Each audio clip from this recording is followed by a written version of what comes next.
Here is how quitting my job in the UK literally changed my life. So I quit my job and decided to leave the UK when I was 21 years old.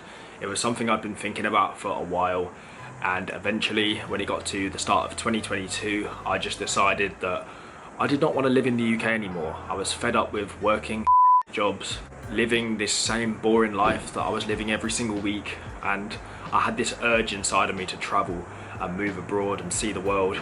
And I moved to Australia, which was the best decision ever. So first of all I was able to travel and see the world.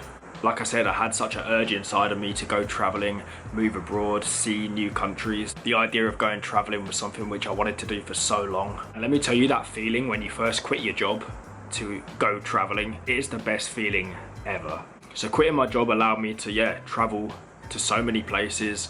I'd managed to save some decent money when I was there, so I was able to move to Australia. I actually worked straight away in Australia, but I'd saved up quite a bit in the UK, so I was able to travel to so many different places.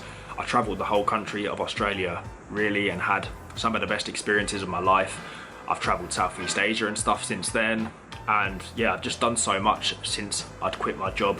And I always look back, if I'd stuck in that job, what my life would have looked like, and yeah, it would have just been a bit shit. I'd have been working every week, might have had a few holidays, yeah, but like nothing can compare to the traveling that I've done, and I never ever regret quitting that job. Number two was that actually I learned that you can work similar jobs abroad and it's just so much better. First of all, in Australia, I was doing a very similar job to what I was back home, and I was actually getting paid nearly double what I was back home. On top of this, I was able to live such a better lifestyle. I was able to go down the beach after work.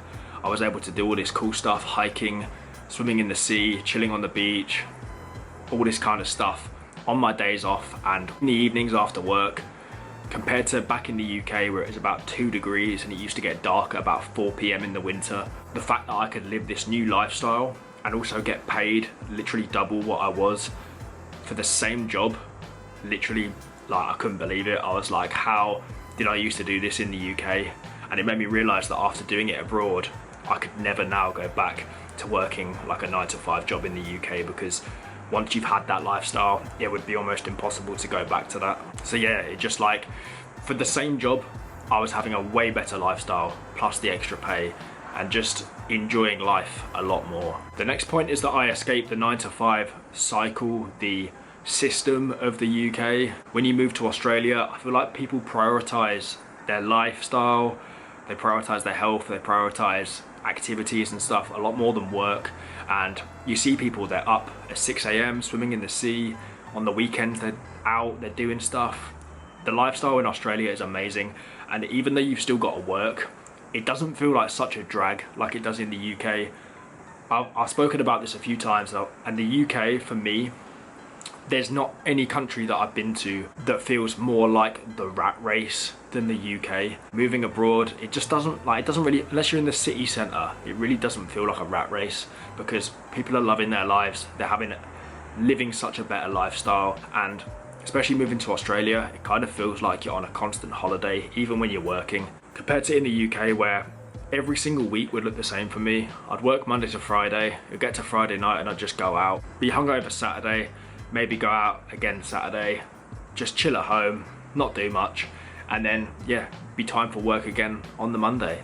I wouldn't really do that much. I had a good group of friends and stuff, which was obviously really nice, but there was no growth, there was no new experiences, it was just the same shit. So escaping that cycle, that system of doing the same thing every week and getting to travel and live for every day was the best thing. The next point is that it expanded my horizons to the fact that I can do anything with my life, and I was able to start new things which I never would have started in the UK. In the UK especially, but generally in life, I feel like you're led to believe like you've got to go into these specific careers, you got to go to uni, you got to go into these careers, and you got to work till you're 60, 70 years old until you can finally retire. That's what you're told. You're not led to believe like you can do your own stuff, you can run your own business, you can do social media, you can do all this kind of thing. In the UK especially, I think being younger as well was another reason for this, but I remember thinking in the UK, like, what am I going to do with my life? Like, there's no job that I want to do. Like, there's no career which I fit. Like, what am I going to do with my life? I can't see myself going into a specific job. But moving abroad and getting a little bit older has made me realise that, like, I love travelling and I love seeing the world, and it's like, if I can make that into a career by working for myself, working online, that kind of thing, then I can do that. I feel like in the UK, if you speak to people about that kind of thing, they're like, oh, yeah, that's not realistic. Like, you should get a proper job and stuff. But like, I don't want a normal job. Do you know what I mean? I want to do this kind of thing, making content and traveling the world. And it's not until I actually moved when I realised that's what I really want to be doing. Because in the UK, you don't see that. Do you know what I mean? And doing things like starting social media. I've been on social media now for just under a year, I'm pretty sure. I started a channel with my girlfriend originally. Still doing that one, and then I'm obviously doing content myself. I do TikTok, this YouTube channel as well. I feel like it's the sort of stuff which I never would have started in the UK. I never would have experimented with it because, first of all, I'd just be too conscious of what people have to think of me. I'd be worried what my friends are going to say.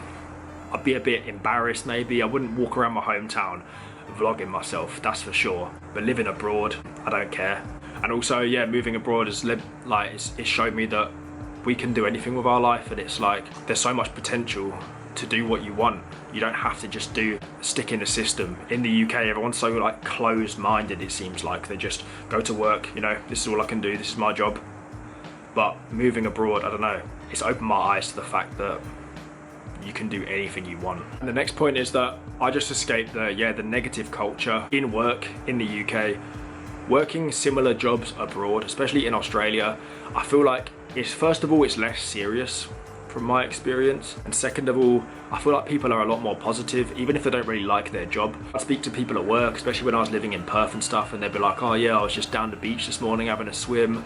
This weekend I'm doing this, I'm going up the coast, I'm going traveling to this place. Speak to someone else at work and they'd be like, oh yeah, I just got back from Thailand, I've been in Thailand, went to Bali last week, traveling, I'm down the beach after work today, having a barbecue this weekend. Especially in Australia, this was the case. I feel like people, they love their life, even though they might not like their job so much. They've got a positive life, and that kind of vibe runs off onto you. Compared to in the UK, where you speak to people at work and everyone just seems so depressed. It's like, oh, what'd you get up to on the weekend? Oh, nothing, went to the pub, drank, back at work, innit? Same shit, different day. I used to call them the same shit, different day, living the dream crew, because every day I used to come into work and I'd be like, oh, how you doing? And they'd be like, oh, yeah, living the dream. Like, living the dream, just sarcastically. Like, yeah, you know, same shit, different day. It's like, how are you just accepting that's your life, man? But in the UK, it's just so negative, and people are just, especially in work, yeah, they're just negative. Compared to in Australia, where I was working a similar job, but the vibes were just a lot better. So they are the ways that quitting my job in the UK literally changed my life. I highly recommend that anyone who's not enjoying themselves in the UK, are just a bit frustrated with their life, I highly recommend that you guys make the move abroad. It's not as hard as it seems. It's actually very simple if you do it the way I've done it, particularly to Australia. And even though you've still got to work, you've still got to work hard, you've got to do jobs you don't want to do sometimes, it's still so much better than doing it in the UK, because the vibes are just so much better in Australia, and I never ever regret leaving my job in the UK. It's the best decision that I made. So thank you for watching. Thank you for all the support on the channel as well recently. It's been doing pretty good, and hopefully we can keep it growing. If you need any more advice, leave some comments down below. And if you're in the UK, get out now, because yeah, it'd be worth it and you'll be glad you've done it. So thank you for watching, and I'll see you very soon with another video.